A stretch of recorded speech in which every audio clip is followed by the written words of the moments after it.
In today's episode, I'll be giving my review and reaction to Spider-Man Into the Spider-Verse, a 2018 film.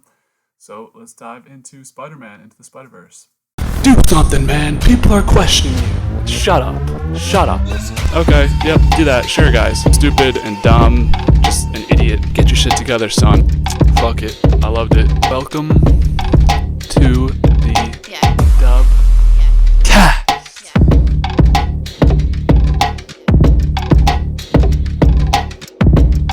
Spider-Man Into the Spider-Verse came out in December of 2018 on the 14th to be specific. The genre is an animated superhero film. Really awesome genre. Runtime 1 hour, 57 minutes, just under 2 hours. Budget $90 million. Three directors on this one. We had Bob Paraschetti, Peter Ramsey, who directed an episode of Ahsoka, and Rodney Rothman. And there are a lot of stars in this movie, so let's just run through them. Shamik Moore, Jake Johnson, Haley Steinfeld, Marshala Ali, Brian Tyree Henry, Lily Tomlin, Luna Lauren Velez, John Mulaney, Kimiko Glenn, Nicolas Cage, and Liev Schreiber. So as always, I'll give a non-spoiler review and synopsis, starting with the plot, breaking it down for you guys, and then give my review. If it sounds interesting, go back, rewatch, then come and finish for the spoilers, and then my thoughts and reactions about the movie. So let's jump right in with the brief plot synopsis. So not sure how many of you guys don't know the story already, so I'll keep it brief. So Miles is a kid, I think high schooler, starting in a private school. It's not going so well. He's not really gelling in with the kids there. He hangs out with his uncle to get his creative side out at night. That's really like his only friend, it seems like. At least in this new school, like he goes there to kind of get his anger out and get his school frustrations out, doing spray painting. And while they are under the subway station and in this weird kind of area where they have to like go over construction and stuff, he is bitten by a radioactive spider, and that gives him the powers of Spider-Man, and he doesn't really know what to do at the beginning of it, as the classic Spider-Man thing. You know, you're sticking everything. You got well, that's basically it. You just can't get unstuck. Doesn't really know what to do. So we see that play out for a lot of the film, and then he happens to come across Kingpin, who's built something called a collider in order to get his wife and son back, along with the real Spider-Man. So he encounters them fighting, and that's where I leave it. If that sounds interesting to you, go back and watch it, and come back for the spoilers and thoughts and reactions. So my overarching review. Thought this movie was pretty awesome, to be honest. I really enjoyed it. The graphics and animations throughout were just amazing. I can't say enough about it. Really just something interesting and different brought to the Marvel landscape and also the hero landscape. I haven't seen something like this in a while. Nice animated movie that really, this having come out in 2018, which suffice to say that's 6 years ago, but still feels like a very modern animation style where it's very different from something I usually see. And I don't know, I loved it. Just the animation side of it, thought they did a really good job. The graphics were insane, and yeah, I've said the same thing like 3 times in a row, so I'll move on. So my favorite scene was the What's Up Danger scene. That's really amazing. That's probably the scene I'm gonna go back and watch if I'm gonna watch any scene from this movie. I love that scene. That got me hyped. So if you've seen the movie, you know what I'm talking about. If not, go back and watch it, see what I'm talking about. I love the soundtrack. Thought it was a dope soundtrack. Obviously, some bangers in there that have really come to age of well, and yeah, a lot of licensed music, but I think it played well into the film, so I love the soundtrack.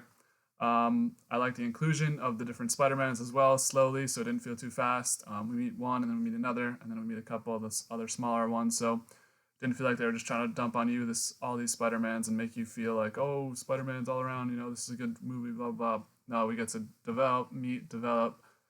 meet, and slowly develop those characters as well. So I feel like each of the Spider-Mans also added a lot, and appreciated how they were all different. I think there's 6 of them. All 6 of them were in very different headspaces, different outfits, which made it easier to tell who was who, but that's stupid. But all different personalities, so each contributed well. They meshed well together as a team. So I appreciated that aspect of it. The 2 hours flew by. Did not feel like a 2-hour film. It felt like way shorter than that. I don't know if that's good or bad, but I think that's good because, you know, it's a good time, or time flies when you're having fun. So, good origin story for sure. I know there's a sequel. I'm very eager to watch that. I like how he didn't really figure out his powers until the end of the movie. Of course, there was a great ensemble of Spider-Man villains as usual, um, all in different forms too and variations, which I'll go over later. But it was interesting to see that play out. And yeah, they didn't throw them in your face. They just kind of showed up and didn't spend too much time on them. But Spider-Man villains, there's a million of them, so I'm sure there'll be something cool for the second movie. So I liked how Fisk, also the main sort of villain of this, Wilson Fisk, aka Kingpin, he had his own backstory as well. It felt like a very decent backstory. Vanessa, for my Daredevil people out there, Vanessa and his kid had passed away, so he wants to bring them back into the universe, and that's like a good multiverse story before we got into this multiverse shitfest. So thought that was interesting how they were able to fit that backstory in there as well. I thought this felt pretty different than something you usually find in the Marvel Cinematic Universe or any of the previous Spider-Mans. I didn't know Miles Morales. I don't know if it's a comic book. The only thing I've heard of him is when I played the Spider-Man video game, which was an awesome game as well. So I'm loving this Miles Morales character, and we'll see what happens when I play Spider-Man 2 and when I watch the second film of this. But I'm digging Miles Morales so far. So yeah, really looking forward to watching the sequel. And yeah, so score, I gave this one an 8.5. Really thought it was awesome. Would really recommend this to people. Some people I know that have watched this that don't even really like superhero movies said it was good. The animation, I think, really pops for a lot of people. I think will be looked at as a classic. It already has 6 years later. And I don't remember hearing a lot about this movie when it came out, about how good it was, but I feel like it's aged really well. Not that that factors in my score at all. My enjoyment of it, I gave it an 8.5. I feel like that's a pretty fair score for it. Yeah, I think if anything, it'll probably only go up from there if I had to guess, but I'm trying not to change my score. So 8.5, really solid watch. Would recommend to anyone who hasn't seen this movie, go and watch it. Under 2 hours. Not going to be a waste of your time, trust me. So 8.5, really like this one. And now we'll pull up the Dubcast bracket to compare, not graphic, not bracket, to compare it to the other films we've reviewed on the channel / cast. So this one jumps to number 3 of our 15 movies so far, only trailing Wind River and Looper by 0.1 points. I think I stand by that. I have to base my scores off other movies, so of course I stand by that, but I don't know. I thought this one fits well. Number 3 on the list. I stand by that. I'll debate any of the ones below it. I think this is better. That's just what I think. So number 3, number 1 of the 4 number 8s, or one. It is one of the 4 number 8s given to 15 movies. So definitely an upper tier, upper third, upper fifth, top 20% baby right now. So yeah, one of the 4 8s we've given so far. So trying to keep everything level, keep everything chill. I don't know what I'm saying. Number 8, number 4, one of I don't, that's me saying number just fucks up. One of 4 number 8s given on the 15 movies so far, and comparing it to something else. One of our most recent reviews, Deadpool and Wolverine, beats it out by 0.7. Comparing it only because they're superhero movies, but completely different vibes. But that's really all we have to compare it against. So number 15, Dubcast movie in the books. Looking forward to watching the sequel in the near future. And that'll close out the score. And we will go into the spoilers and thoughts and reactions throughout the film now. So jumping into our plot spoilers, just to wrap it up here. So in that encounter with Kingpin and the Collider, the real Spider-Man dies. Essentially, Miles is all depressed after this. Obviously, his hero just dies. Most people's hero in New York at the time. So he meets an older version of Spider-Man at the tombstone of current Spider-Man, where they get to know that there's a lot of, he has come from another dimension. He has a different Spider-Man, and this is something they do with the little origin story. They keep flashing it back, and I like this. It's a quick little collage of the different Spider-Mans and their origin stories. So essentially, they have to do a heist on a lab to recover a little chip to end this collider thing that Fisk made, and they reveal that once they're in the lab and they do this heist, that there's a woman, Doc Ock, and she's the one controlling or helping out Fisk with the technological side in this lab. So that's another villain to add into it as well. And once they're escaping out of there, they're saved by Gwen, a woman Spider-Man in a different dimension, obviously Gwen Stacy. So our third Spider-Man is a girl named Gwen, and it turns out she was the one who met Miles in the school earlier, which I hadn't even mentioned before, but I'm assuming it's going to be his love interest in the second movie. And so they think, where would other Spider-Man go? They would all visit Aunt May. And of course, she is sheltering three other Spider-Man. Spider-Man Noir from the 1960s, I believe. Penny Parker Spider-Man, who is a robot, essentially. Or she's a little girl, but she has a robot Spider-Man. And then Spider-Ham, who is a pig and is also Spider-Man. And so through all this, they scheme on how to end the Collider and how to figure out how they're going to end Fisk's scheme. And through this, they figure out that the villain called the Prowler is actually Miles' uncle's Aaron. Mike, I'm fucking up badly, bro. The Prowler is Miles' uncle Aaron, and this is. I feel like I kind of saw something coming on with him being sus at the beginning. He's like, I gotta go somewhere for a couple days, but essentially Miles figures out that that's Uncle Aaron, and so after Uncle Aaron figures out that this Spider-Man is Miles, he spares him, and Fisk does not appreciate that, shoots Uncle Aaron, so Uncle Aaron is dead, R.I.P. Prowler / Uncle Aaron, and everything accumulates in a huge battle at the end where it's the 5 Spider-Men from different universes fighting against all the villains of the Spider-Man universe, and Miles, who had not been able to really unlock his power, is able to finally save the day after going what's up danger mode, and yeah, they win, of course, and they send everyone back to their original universe. And after that, Miles embraces his new life. When we see finds a way to reach out through the Spider-Verse somehow, so I'm assuming she'll be in the second one as well. And a sort of Spanish Spider-Man encounters another Spider-Man in a different universe, recreating the meme. That was the post-credit scene. So Oscar Isaac, I believe it is, and I think his name is Miguel something. So sure, that'll play in the second movie as well. So after the spoilers, let's dive into my thoughts and reactions from the beginning to the end of the film. So right off the bat, I loved the intro to the movie. Crazy animation streak, get you right into the mood for it. Awesome music as well. Don't specifically remember what the music was, but I just noted that I really liked it. So good way to throw you right in there, get ready for this movie.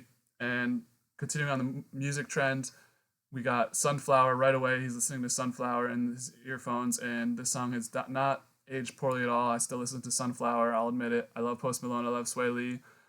Really awesome theme song for this movie. I remember everyone was bumping this back in 2018 when it came out, and was happy to see it play out right here in the beginning of it. And I think there's another scene in it with it as well. So right off the bat, we get Miles being embarrassed to be riding with his dad in the car, the police car, which I don't know why he's like, he's walking to school, and then his dad like picks him up in the cop car, and I like having a dad who's a police officer. I'm not sure I'd want to rock this, but I also didn't walk to school, so I can't say. But in the city, you know, it seems like weird weird timing that he like. Why don't he just ride with him in the beginning? I don't know. But it's his new school, new private school. Sad Miles scene. Honestly, I was a little annoyed with him when he doesn't even say "I love you" back to his dad. I thought that this interaction between him and his dad was going to end poorly throughout the film, just due to the way they leave things usually. But the dad gets him back on the cop phone, of course, the classic movie on the movie trope. Not, well, I don't want to say trope, but movies thing that comes up a lot, where he gets him on the megaphone and says, "You got to say I love you back." Of course, everyone looks, and now Miles is off to a bad start. He's embarrassed in front of his new school, but at least he said, "I love you back." And you know, this could be the last time you see your dad, bro, so be appreciative. But we definitely see Miles mature a little bit with his relationship with his dad throughout the film. So on to Uncle Aaron, his interaction with Uncle Aaron later. He's talking about this girl he met, Gwen, which she just like awkwardly laughs at his joke. So he's like, that chick's definitely into me. And I've, you know, as a guy, we probably think that girls are into us from the stupidest things, but sometimes it's true. So, you know, he might be onto something. And apparently Uncle Aaron is the Rizzler, because he gives him this tip on how to rizz up a girl. You got to touch her on the shoulder and say, "Hey." But then where does it go from there if you're awkward as fuck, like me? How about that, Uncle Aaron? Then where's sentence number two? It's like matching on Tinder. Where's sentence number two after you get the answer on the number one? Like it's just an escalation game. It gets hard out here. So maybe I'll try that in real life, but I'm sure I'd be canceled, so I'm not going to do that. So they sneak out to graffiti in the subway, and I'm like, what are we doing here? Especially you can't just graffiti in the regular subway. You got to go into the secret area to graffiti. Well, I guess Aaron does have his own little private gallery back there, so dope. Never was one to be a graffiti guy, so can't really say I fuck with that, but cool colors and shit, so looked nice. Good job. Miles makes a cool little painting. Of course, that's where we meet our little glitchy radioactive spider, and I really like how the spiders and basically everything that's involved with Miles' power is just like glitchy, like electricity and just like movement, like blurring on the screen and stuff. That part of it was really cool as well. So right away, he gets mad tweak effects from the spider. He gets his hand stuck to Gwen's hair. He can't get unstuck from the bed. He's crawling around and stuff. So right away, we know what's going to happen. I mean, obviously, you're walking into a movie called Spider-Man in the Spider-Verse, so pretty obvious that he was going to tweak out, need to figure out his powers. So he interacts with the real Spider-Man, and then there's a mega green goblin trying to open a portal to another dimension. I mentioned it before, but I really liked how they used different variations of the villains. Like Scorpion looked different. Green Goblin was just this mega beast, which I didn't know he could do that. I haven't seen Hand Up. I haven't seen the Tobey Maguire ones. I've only seen one of the Andrew Garfield ones, and I've watched all the Tom Holland ones because I'm an MCU fan, and I have to be watching all of them now, even though I shouldn't get out probably. But I've never seen a version of Green Goblin like this. I've also played Spider-Man 1 for PS4, and I've also played Spider-Man Web of Shadows. So well, that was a long time ago, so hold on, just, don't come at me. But I've never seen a Mega Green Goblin like this, so I appreciate them switching it up. Woman Doc Ock, as I mentioned before, and Fisk looks fucking ridiculous, bro.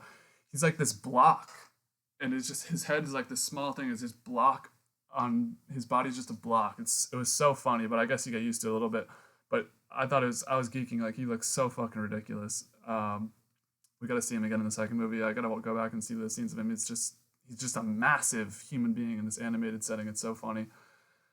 So big boom, Spider-Man's dead, and now and he's not dead yet. He's down bad. One mission for Miles to help stop the collider, and Fisk, is he gonna kill Spider-Man? He does it. Damn! I was like, whoa, whoa, whoa. I wasn't walking into this film. Wasn't even expecting the real Spider-Man to be in. I just thought, Miles' origin story. Like, we're not gonna see. Well, I know there's other Spider-Man, but I didn't think the actual Spider-Man was in it. But he is. He dies. Stakes are. I like that. Stakes are real in this shit. It's not MCU where every fucking hero lives. Real Spider-Man, Gonzo. Fisk, brutality too. He fucking bammed his head in or choked him out. I forget what it was, but I was like, damn, whoa, he killed him like that. Fuck. So Miles is like, I gotta get out of here. I gotta go home. He's down bad. He's depressed, obviously.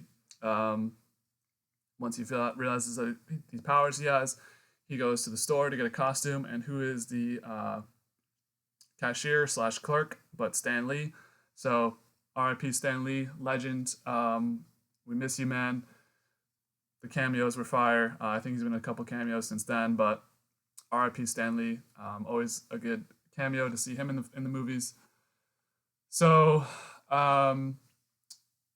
essentially, he's going to keep trying to train with his powers, and he just falls off a building because he's like trying to jump off a building. Like, that's the first thing you do. How do you figure out how to get unstuck, bro, before you jump off a building? But he's a kid, he's a teenager. I can't rag on him too much. And of course, when he jumps off the building and falls into like a balcony or something, he breaks the key to the collider. And obviously this is gonna happen. Come on, bro, lock in Miles. Enter old Spider-Man, the old Peter Parker, and his story was really awesome as well. Usually in these superhero movies, everything ends well and good for everyone, but this Spider-Man, he got divorced to his girl in his universe. He mostly gave up on his life. He's eating pizza and stuff. He doesn't really care that much about his universe, but he gets pulled into Miles' universe, and then he's trying to get out.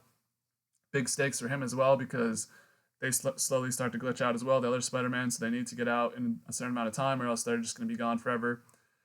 So Another sick power that Miles has is he can go invisible. So when they're on the mission with, when he's on the mission with the older Spider-Man, he figures out that he can go invisible. So that's awesome. Looking forward to seeing how that plays out in the future movies slash second movie slash third one I think is coming out as well. And you can't beat an invisible man, so they're gonna have to figure out how to make him visible to them. So yeah, invisibility is kind of OP. So wondering where that ends up.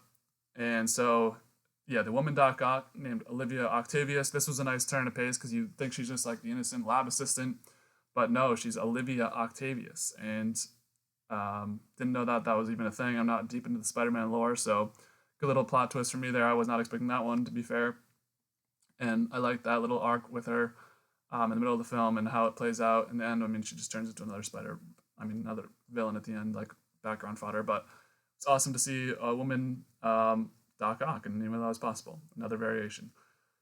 And then enter Spider Woman. Her story is kind of boring. A little her background just well, no, it's not really boring because her Peter Parker died, and so she's got that on her chest. Honestly, I think well those the first two and me really just have depressing stories. I thought it's a cool story. I guess like it was fine, but you know, now I'm thinking more on it. Deep story. She lost her Peter, but she wants her Miles. I don't know, but yeah, Spider Woman's down the fold as well, and so Fisk's backstory as well, we get of why he's trying to create this collider and trying to pull people out of the universe. His story is sad as fuck as well. R.I.P. Vanessa. You know, we miss you in Daredevil season 3. You had to run away, but Daredevil Born Again. I'll be watching that shit. I'm so excited for that, and I love me some Wilson Fisk. I watched Echo. I watched Hawkeye. You know, this is my guy. Even fucking big ass, goofy ass block version of him. You know, you feel for the man a little. You know, all he wants is Vanessa, and all he wants is his son Richard, which I didn't know he had a son, and they want to have a perfect life together. But no, you know, they got taken from them due to something Spider-Man did, I believe. So yeah, that's the goal of his goal on why he wants to use the collider to bring his family back, find a good version of his son and his daughter to bring back. And this is like, this 2018 was way before. This was before Endgame. So this is like before even the portals and shit. They opened the door for all this. I'm sorry. So yeah, multiverse. Anyways, someone asks Miles, "What dimension are you from?" And he says Brooklyn. Thought that was funny. I think it's one of the alternate Spider-Mans when they meet in Aunt May's basement. So yeah, this is our introduction to the multiverse. We meet Noir, Porker, Penny. They meet up in Aunt May's basement lab. Aunt May was cool in this movie too. She, you know, she's not just your usual Aunt May, like bullshit. I don't know your Spider-Man, blah blah blah. She's like, come down to the secret lab that Peter built and meet all the other Spider-Mans I've been harboring for a couple days. And she also kicks like a henchman's ass, or it's one of the villains, but it's like one of the lesser villains. I don't even think it's named in the film because I don't know who it is. I'm sure if enough people watch this, I'll get corrected on that. But yeah, Aunt May, badass in this movie as well. So Uncle Aaron is the Prowler, kind of surprising. I did think he was some sort of way like negative slash involved in something else, but I was not expecting him to be up to this level, being the Prowler. The Prowler being one of the main villains in this movie. So that was a little bit surprising, but somewhat to be expected. Nice twist. So, of course, Miles is an idiot and gets everyone tracking him, leading to this massive blowout slash fight at Aunt May's house. And as it ends before, like I said, Prowler and Miles have a confrontation where they both realize who each other are, and Fisk does not appreciate Prowler slash Uncle Aaron saving Miles, gives him a shot. He's dead. Yeah, crazy. So, yeah, crazy origin story for Miles. Uncle dead. I thought maybe the dad would go in this movie because spoiler alert for Spider-Man for PS4, the dad dies, but that's due to Mr. Negative. So maybe that'll happen because I think Mr. Negative's involved in the second film. So I don't want to, whatever happens. I don't know what happens in the second one. But if this is his origin story where his Uncle Aaron is his uncle, or where his Uncle Aaron is everyone else's Uncle Ben, it makes sense. Sad story for Miles. Miles' dad doesn't realize that his son's Spider-Man yet. He puts an APB on a new Spider-Man. I don't think he even realizes throughout everything that was Miles at the end. So potentially story arc for second one where Miles' his dad's coming after him, but I doubt that happens for a long time. So yeah, this thing I was forgetting earlier, the little key, they call it the goober. Thought that that's just geeks how they call that. The thing to stop the collider, the little hard drive. So they just say like, pass me the goober. It sounds like they're like passing around a dab pen or some shit. So that's a funny little name there. I don't know if there was like a Chance the Rapper promotion on this, or like, because it's the Juke Jam, whatever album that's on, and I'm not the biggest Chance guy. I listened to a couple albums. Those shits were everywhere. I don't know if Chance like paid for this shit or something, but why was his posters everywhere in this movie? Decent album, I will say, but like, what did we get sponsored by Chance? Did he pay millions? Did he pay? I don't know. Did he do something in this movie? Like, damn, I've noticed there was a lot of Chance the Rapper's posters throughout, and that just occurred to me like 3/4 of the film. I don't know. Maybe I'll have to look that up and research it. So, not worst, but saddest scene in the movie is when his dad pulls up to his room at school. He's obviously in there, but the other Spider-Men tie him up and like will web him up and like basically say like, "You're not coming with us. You're not ready." Of course, he's like a teenager, so he wants to go, but he's got his mouth shut, taped to a chair. His dad's outside the scene or outside the door, like, "Hey man, I love you, and I know you don't want to talk to me, but I like love you no matter what, and no matter what you do. Like if you're struggling, I want to hear from you. Like I love you." And this was really sad. I almost actually cried at the scene, no cap. And I wish Miles could just break out of the fucking webs and go talk to your dad, bro. Like I don't know what he was waiting for. I guess he needed some motivation, but this scene was really sad. The dad was an OG. Well, is an OG. I respect it. He's a good father. He's got the little tough attitude, but he loves him as well. So hopefully this man does not die in the second movie. I'll be pissed. And this was a really sad scene. I almost cried. I don't remember the last time I cried in a movie. This was actually almost got me. There was tears welling in my eyes. But right before I shed my first tear, what's up, Danger? Awesome scene. Favorite scene in the movie. Sick scene. Need to go rewatch that like a million times before the second one. Awesome film. Awesome movie. Can't say awesome scene. Can't say enough about it, man. What's up, Danger? Awesome shit. Favorite scene. Loved it. And so essentially the city's in peril, and due to the collider starting to work, everything's starting to get glitched out, and the Spider-Man's trying to get rid of it. We got Porker and Penny versus Scorpion. Everyone else against Olivia Octavius. Interesting fights here. Scorpion looks a little different, but he's got the same Spanish accent. Same type of thing with the thing over his head, the needle or whatever. I don't know what that's called. They win, of course, and everyone goes home due to Miles. He sends everyone back to the universe, leaving just Miles and Kingpin to fight it out. And he gives him the old hey with the shoulder touch, but he's got the electricity. Miles Morales version in Spider-Man, pow. And Kingpin, is shocked, electricked, and that is saved. Big boom to end it off. The collider is done. Miles saves the day. That's our new Spider-Man. Hugs his dad. They break everything down. They reconcile. Good convo. Don't think the dad even knows he's Spider-Man yet, but that day will come, I'm assuming. And so end it right with Sunflower, and Gwen makes a call through the portals. Come get him. And so funny post-credit scene with them recreating the meme with Oscar Isaac's Spider-Man. I think it's like $20.99 or something. So we got Oscar Isaac coming in. We got Gwen reaching out to the portals. I'm excited for the second movie. Thought this movie was really solid, better than I expected, even, to be honest. So yeah, 8.5 if you made it through this review and watched everything. Thank you.